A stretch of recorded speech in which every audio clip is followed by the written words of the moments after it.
konflik SD Pondok Cina. Ini demi mempertahankan lahan, para orang tua murid sekolah dasar Pondok Cina, Depok, Jawa Barat memilih menginap di sekolah. Mereka berupaya mencegah petugas Satpol PP untuk memindahkan barang secara paksa.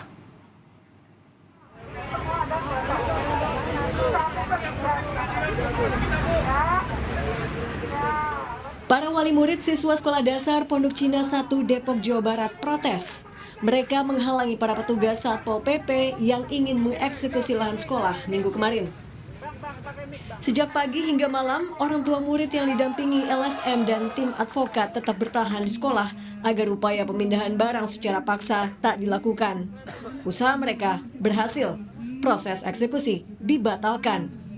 Menanggapi hal itu, Wali Kota Depok bersikeras akan tetap mengeksekusi lahan.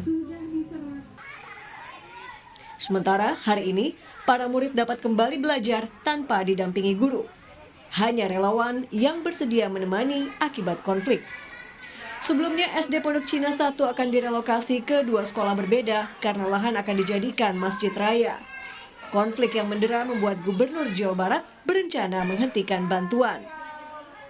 Selesaikan dulu urusan dinamika lahannya kan, karena lahannya masih berdinamika, ya sudah saya kirim surat dananya ditunda sampai waktu yang tidak ditentukan.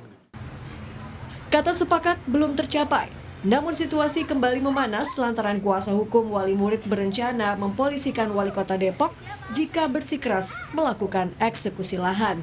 Tim Liputan, Kompas TV.